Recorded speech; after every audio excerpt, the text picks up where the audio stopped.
Well, coming to the end of the day, I am still Seth Redmore.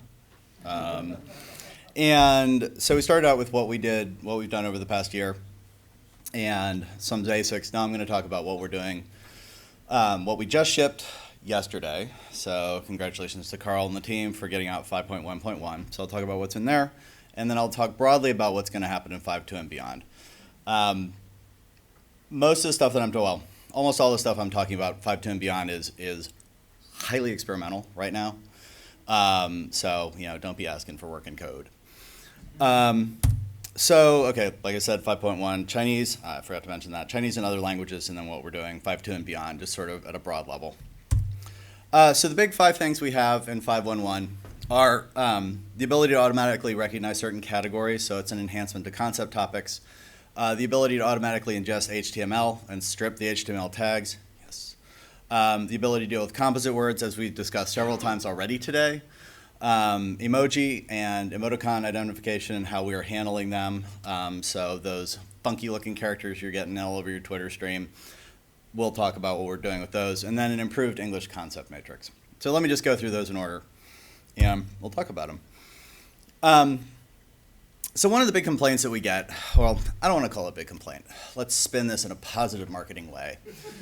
I'd say one of our opportunities is for us to have more magic, right? So we get kind of the, well, can't it just work the way I want it to work? Well, I don't know how you want it to work, so why don't we? But the point is sound, which is having more sort of base, it just works right out of the box functionality. So concept topics, or any of our topics, our categorizers, require a certain amount of configuration. We have some sample categories that people have built, built over time, and probably a limited set of, 25 or 30 of them that we ship as like the demo set. DataSift has implemented those. I mean, they're running off to town with them. They're just going with them. But they are really intended to be just a, hey, look, this is something you can do, not this is, the be all and end all of categorization. So taking our Wikipedia foo, Wikipedia has, in a way, it has a taxonomy already built into it, right? It's not a hierarchical taxonomy. I mean, there's stuff's referring to other stuff all over the place, but it does have some very well-defined, articles have names, right? And you can associate a piece of content with one or more article names. And so what we did is we ended up with some stripping and processing, pulling out about 4,000 mid-level categories. I don't even want to call them the lowest level categories. They're not. They're kind of mid-level categories. And then those are rolled up into 125 top-level categories. And I'll show some of what those are in the next slide. But these will just work right out of the box. You have the ability to tune them. You have the ability to put them into your own true multi-level taxonomy. So this just gives people a much better starting place to work from when they're actually dealing with categorization. So words. And the words come down to, okay, it's about mind, computer science, and then some lesser scoring stuff like computers, IT, robotics, blah, blah, blah.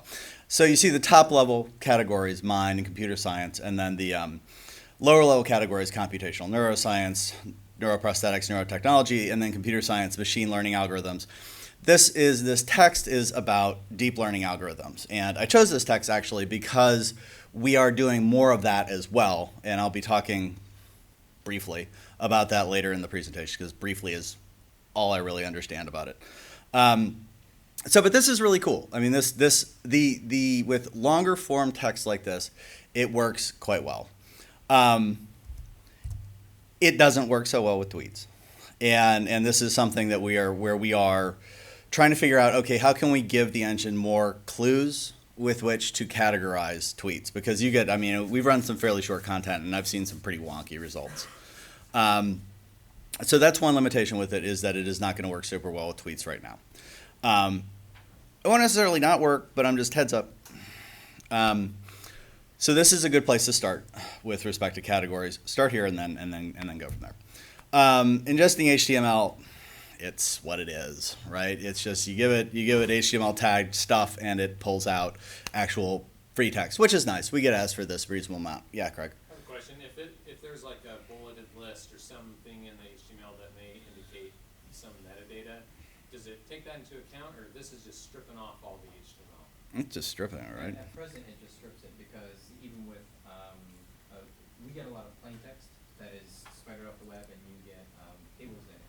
So at present, Salience doesn't do anything with format or inferred format from the original source. Now, with one of our previous releases, we did turn on an option, the ability to detect what looks like a list or a table. And when we detect it, we don't use it for the purpose of sentiment, because a lot of times it's just a jumble of words. So we have that ability to detect those structures in plain text or now in strict HTML, which gives us the option that later on down the line we may say, okay, when we have, for example, with sentiment analysis, the things I liked about this product are bullet, bullet, bullet, bullet. Detect sentiment before a list applied to everything, all the entities that you find in the list. So those are things that we can do later on down the line. Now that we have this technology in the product to at least identify that those things existed. HTML, of course, gives it to us with the tags. But in plain text, we had to go through a process of how do we detect that it may have existed in a previous format of this plain text. Okay. Thank you. Other questions while we're here? Okay. Composite words, we've talked about this like 4 times today. So, I'm pretty sure we all get it now. So, and it's pretty cool. So I think this is a good, we have so little to go on when making sentiment judgments inside of a tweet that any improvement we make here is a really good thing. And there's so much use of this. So I think this is actually going to be a really big win for us. Emoji. God bless the mobile device makers because they're jamming these things out. So, anybody posting tweeting from an iPhone, from an Android device has an access to a default set of these. So emoji are 3 or 4 byte character encoded Unicode characters. And they've been roughly into groups that indicate emotion and groups that indicate object or action.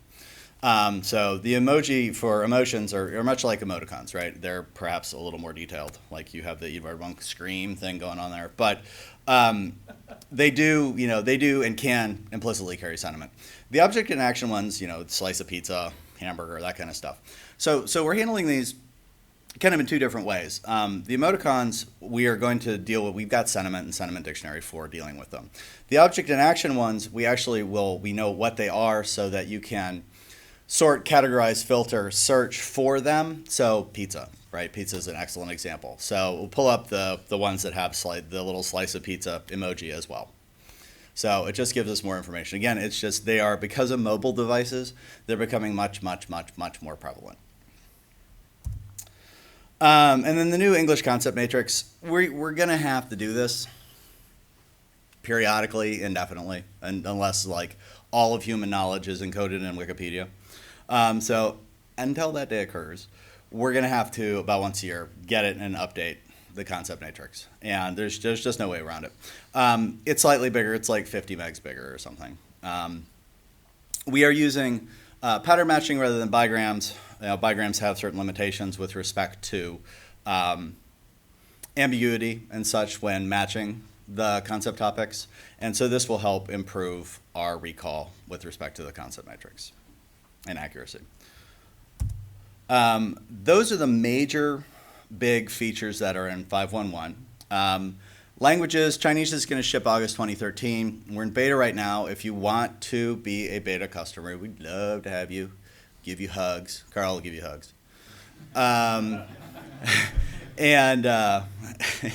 But you have to give regular feedback. I mean, it's not, hey, can I get it and just play with it, man? No, you gotta actually use it and give regular feedback. We will invest some in the relationship, but you have to invest some in the relationship too. One thing that came up a little bit with respect to, so grab me or Carl or somebody afterwards and say, yeah, take me. Named entities. So we do not have named entities in the beta right now. That was discussed. The plan, and to confirm, the plan is to have them for August 2013. Roger? Roger. Okay. So we'll have consistent features across all of our languages. You can do the stuff that you can do in one language, you can do in any other. And that is a very useful thing. And the tunability and such is that we have inside of our language packs comes at the cost of a great deal of work for us, but I think it's going to, in the long run, it will end up being very useful and important for us to have this tunability and transparency and coherency across all the different languages. Imagine, if you will, a picture, right? So that we're talking 5.2 or beyond. So even ignore that there's a number on this. But these are the kind of things that we are talking about for the next few releases. So there are particular data sets that tend to be radically skewed one way or another in terms of the positive or negative, more typically, the negativity that comes across in them. The example that we use a lot is trade magazine articles about security. The worms and viruses and zero-day attack and denial of service. And so these are statements of fact inside of these publications. And what's interesting is sort of, okay, what's being done about it and how did it affect the institutions that were either under attack or whatever. So it's not the statement of what was going on, it's the impact and or the resolution that we're looking for. So what we're doing is working on the ability for you to take a set of content that is representative of your space, process it, wave the magic processing wand over it, and then basically tear out the data set. So, if you've ever worked with a scale, not that you'd be a drug dealer if you worked with a scale, but if you ever worked with a scale, you put your container on it, and you zero out the container, right? And that's effectively what we're doing here, is the ability to kind of zero out the stuff that is really common inside of here so you can look for the resolutions and such like. One of the themes that you will sort of see as I go through this is this the magic wand, but it's this concept of, okay, how can we help people tune the system without necessarily going in and doing line-by-line configuration and tuning? So semi-unsupervised learning or semi-supervised, or just the ability to say, okay, this is content like I have. Can you get some similarities out of here that we can use to make some assumptions elsewhere in the system? Theme roll-ups is pretty much the same thing, where, as Tim expressed, the way that and he went through a way to approach the problem of, okay, how can you tell that petroleum exploration and oil drilling are really two themes that should be rolled up together? You can build queries or concept topics, categorizers to actually mux these things together. But wouldn't it be nice if you could do something similar like with the data set tearing, where you took a set of similar content, it extracted the themes, and it understood from a collection standpoint, here is what I would roll up. And so it knows the sort of the things that group together inside of this collection of content. But then you take the state from that, and when you were looking at individual documents, you're able to understand, oh, okay, this is the top level thing under which it would go. So again, it's a very similar class of problem where it's like, give us a set of content, we will process it for you, understand what the similarities are inside of here, and then when you look at an individual document, you can tell oil exploration, petroleum drilling really should go into the same bucket. Improve structural parsing. So the more lexical parsing we do, the more computational horsepower it takes, and therefore the slower it goes. We have to walk a line between speed and accuracy, because we have very high volume deployments who want 100% accuracy, right? Now, nobody actually really, I don't think anybody in this room would ask for 100%. Well, they ask for 100%, but nobody would seriously look me in the eye and ask for 100% accuracy, because I would laugh at them. But where we're going with this is, right now we're using chunking, which is very quick, but has some limitations with respect to how far away we can associate sentiment-bearing phrases back to entities and how we associate things. A true subject verb object parsing will actually help us improve the accuracy in terms of being able to make those associations better. And so, working on getting something that's zippy for us to do SVO parsing is something that is important for us. And that's something that the kind of thing that will ripple through a lot in terms of the product, because we'll be able to do associations better and more reliably. Context-dependent sentiment, so making sentiment better. Right now, when you got a list of a bunch of HSDs, they're treated as a single hand scored dictionary. So what would be interesting would be able to get multiple scores back for each of your hand scored dictionaries, and so that's one possibility that we're looking at. Also, being able to pre-classify content and say, well, is this sports or is this crime? In which case, hit means something very different, and positive or negative in those two, or the word sick, which is the one I always use. Is it a healthcare context or is it a video game context? So being able to understand the context of the word and do more context-dependent sentiment, and have it. You can set these things up. It is a multi-step process to be able to do so. Collapsing some of these things into a single step and making it easier and more transparent to do that is useful. And then more about SVO parsing. Models are important. Not the runway models, but they are important. We use models a lot very early in the processing chain when we're looking at content. So machine learning figures big for us because, all the part of speech tagging, how we extract entities, some of the ways we extract entities are doing that. Things that, because they're first, changes in how we do models tend to have a disproportionate effect on the accuracy because they're early in the chain. So we are looking at doing a couple things with models, and so it comes down to having, I don't want to say more brain-like functionality, but that's really sort of the gist of it. So if you look at how the eye processes information, so it's not taking these pixels and sending just pixels straight back to the brain. Your eye is doing processing where it looks for edges and it looks for vertices, and some neurons are sensitive to motion in particular directions. And so these are all aspects of trying to decide whether this is a baseball being hucked at your head, or versus, I am walking down the hallway and I need to go into this door to my right.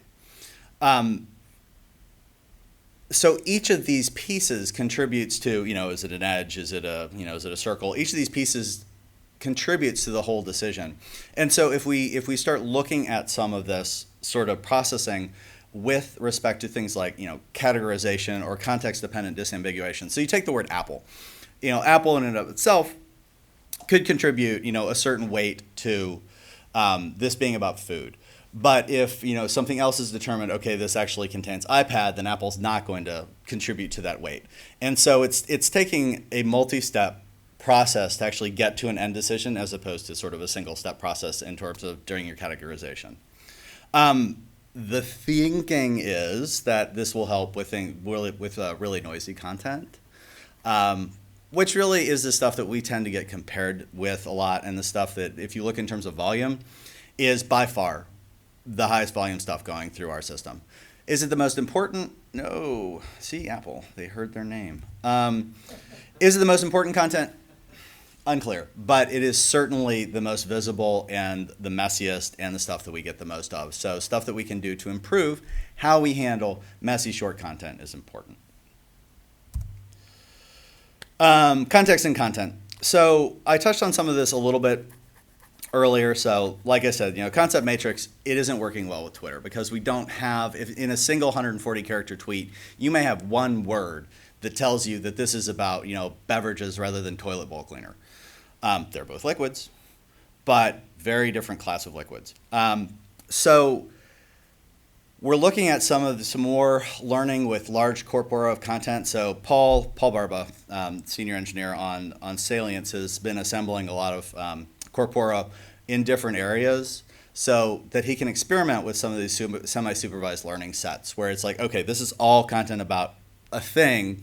what are the kind of things that we can teach Salience about so that it can make some of these connections better internally. And so we're looking at grouping content. You could group content in a couple different domains. So you could get a content group from a single user.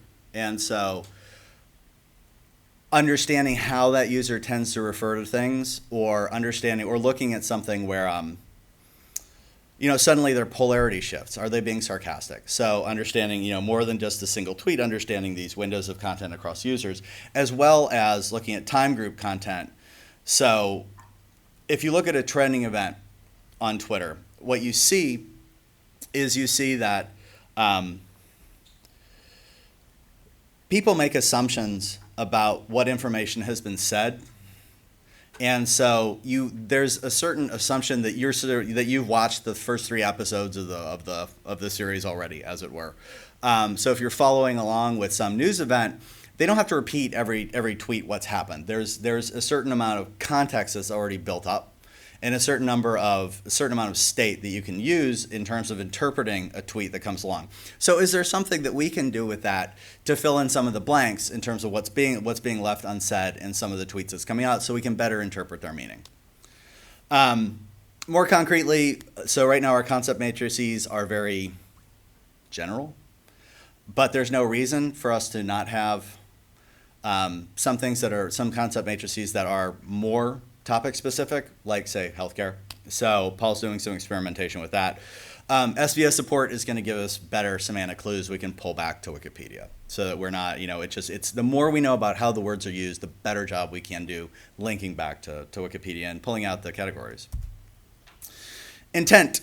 Intent is something we get a lot of requests for. And we have done some work around intent. So we seem to have reasonable models for understanding the actual intent itself. Is it an intent to switch? Do you need support? Is it an intent to buy? What is the intent? The problem is there's a second part to the question, which is, okay, great, you have intent. Who are you and what is the intent about? So, so you see this tweet right here. Can anybody recommend a good stereo system because I'm looking to blah, blah, blah, blah, blah, away from brand X. So you want to know who is saying that they're intending to replace, and that they're intending to replace a particular brand. And because that information is what you need in order to be able to make a decision about how do I react to this intent. And be able to report on it and such like. So, intent is something that I personally really think is very important, because a lot of times I see intent get confused with sentiment, where people try to slam together the intent to switch with negative sentiment. And there's nothing in the intent to switch that is necessarily negative, other than the person saying, I'm not going to use your brand anymore. And that's, sure, totally get why that's negative. But it really is different than somebody saying, there's other stuff there, but it's the intent that's important, and you can do something about that potentially. Particularly if they're going on Twitter and saying, I intend to do this. I mean, they're crying out for help at that point. So that's intent. So big summary, 511, it's really improvements, and that's why, it's 511 as opposed to, say, 52. Chinese next up. Yay, Elizabeth. And then 5.2 and beyond, all the stuff I just talked about. And with that, thank you very much all for making it out here today. We really, really, really appreciate it. Can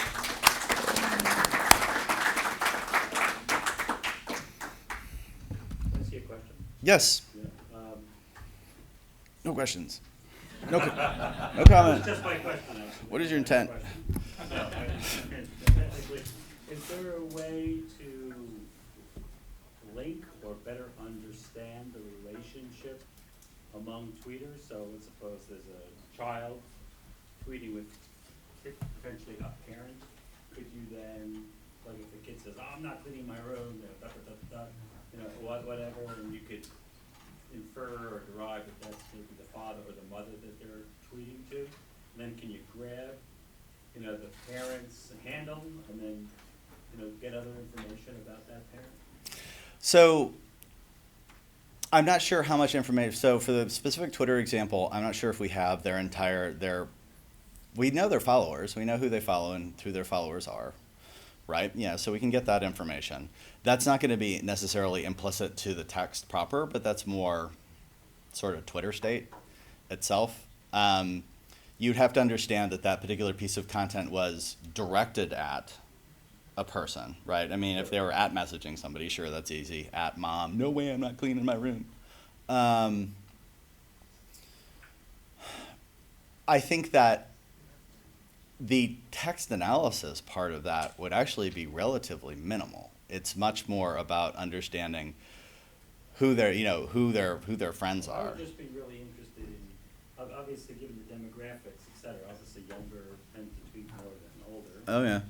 So to that end, if we wanted to better understand their parent, Mhm. per se, and Sure. build some kind of expanded profile of them, one way to identify who that might be would be through some kind of analysis of or a conversation or whatever, the tweet stream that's taking place. Carl, do you have any thoughts on that?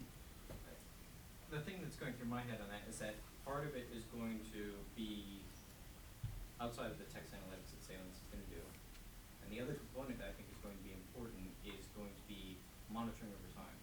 So just from one tweet, at Bob to at Jane, no way am I cleaning my room, you don't necessarily know if that's a person making a comment to a friend of theirs or making a comment to their parent who's the person that told them to clean their room.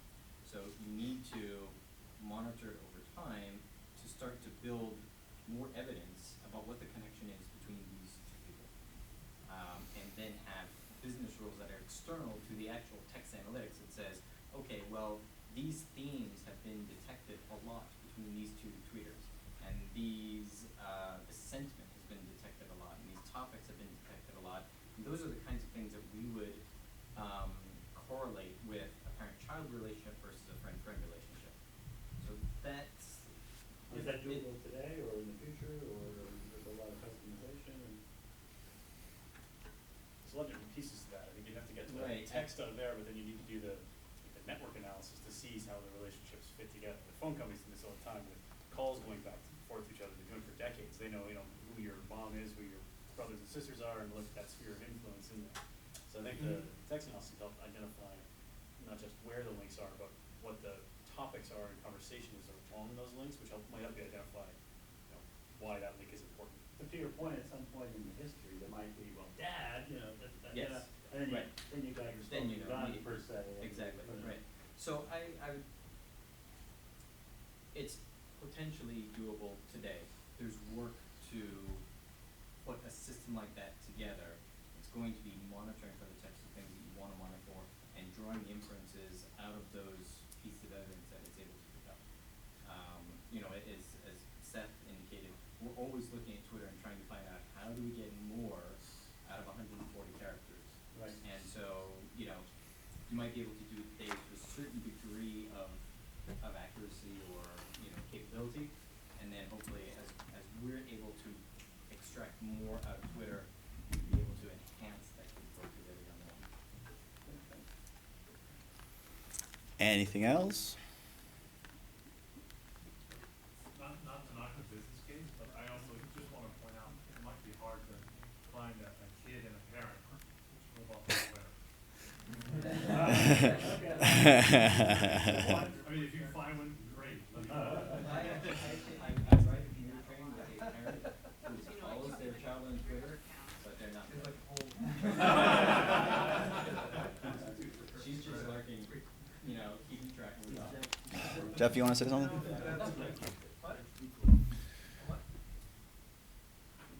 Okay, school's out. You can harass us if you want.